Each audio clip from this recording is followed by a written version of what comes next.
guys, huwag niyo kaming ibaba siya dahil magko-comment kayo dyan.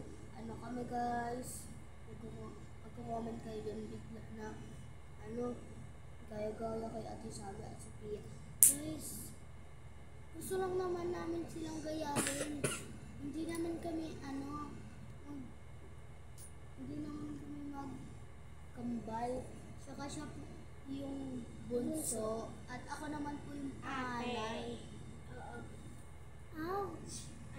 Saka kasi ugali po namin, hindi sila. Iba po yung kaugali namin. So, anong gagawin namin? Iba-prank po natin ang nanay namin. So, andun siya sa labas. Magpaplano lang. Itong guys ha.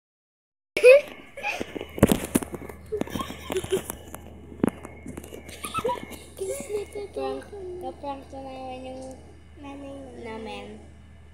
So guys, wala kaming mga iba pang cellphone. Kaya yun na. Bye!